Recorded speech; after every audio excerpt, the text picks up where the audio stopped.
राजस्थान कांग्रेस में फूट की बात गोदी मीडिया और बीजेपी करने में तो लगी हुई है कि वहां देखो ये क्या हो रहा है, लेकिन मध्य प्रदेश में बीजेपी को इतना बड़ा झटका लगा है उस पर कोई बात नहीं करेगा।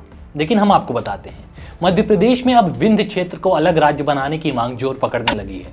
इस मामले में बीजेपी के मैहर से विधायक नारायण त्रिपाठी के बगावती तेवर भी सामने आ चुके हैं। उन्होंने विंध्य पार्टी बनाने का ऐलान भी कर दिया है। वो अब अपनी ही सरकार के लिए परेशानी का सबब बन चुकी हैं, जिसको लेकर बीजेपी नेताओं की मोदी शाह की नींद उड़ चुकी है। क्या कुछ है पूरा मामला आपको बताएंगे, उसके लिए वीडियो को अंत तक जरूर देखें। देश नीति केवल सच्ची और पक्की खबरें।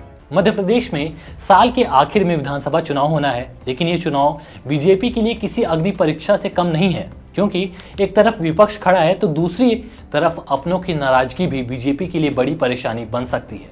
चुनाव से ठीक पहले मध्य प्रदेश में बीजेपी को भी बड़ा झटका लगा है, क्योंकि सत्ताधारी पार्टी के विधायक नारायण त्रिपाठी ने नई पार्टी बनाने का ऐलान कर दिया है।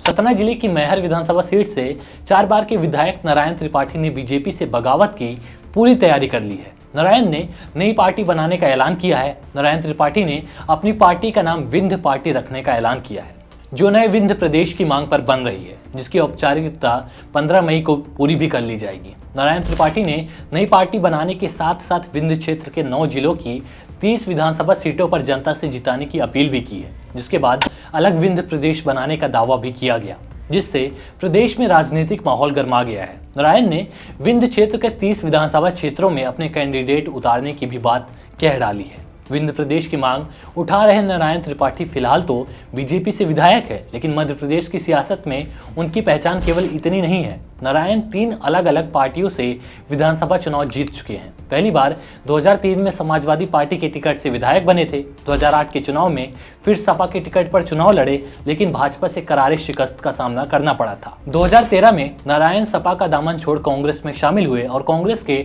टिकट पर मैहर से चुनाव में उतरे और चुनाव जीत गए। 2014 के लोकसभा चुनाव में कांग्रेस से अजय सिंह राहुल को टिकट मिला तो उन्होंने विरोध करना शुरू कर दिया। 2015 में नारायण त्रिपाठी ने कांग्रेस से त्यागपत्र दिया और 2016 के विधानसभा के उपचुनाव में भाजपा से लड़कर जीत दर्ज की। वहीं 2018 के चुनाव में उन्होंने फिर भाजपा से जीत हासिल की। जब कांग्रेस सरकार अल्पमत में आई तो नारायण त्रिपाठी कांग्रेस का समर्थन करते नजर आए, लेकिन बाद में वो फिर बीजेपी के साथ आ गए।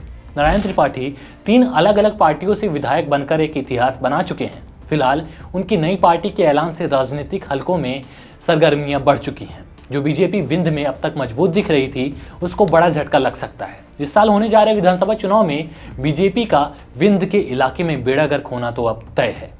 वैसे मध्य प्रदेश बीजेपी में जिस तरह से उथल पुथल मची हुई है, उस पर आपकी क्या राय है, हमें कमेंट बॉक्स में जरूर बताएं। साथ ही साथ इस बार आप मध्य प्रदेश विधानसभा चुनाव में सत्ता की कुर्सी पर किसे देखना चाहते हैं, वो भी हमें बताएं। और ऐसे ही सच्ची और पक्की खबरों को पाने के लिए, राजनीति से जुड़ी ऐसी खबरों के लिए देशनीति को अभी सब्सक्राइब कर लें, क्योंकि देशनीति बेबाकी से आप तक सच का हर एक पहलू पहुंचाता है।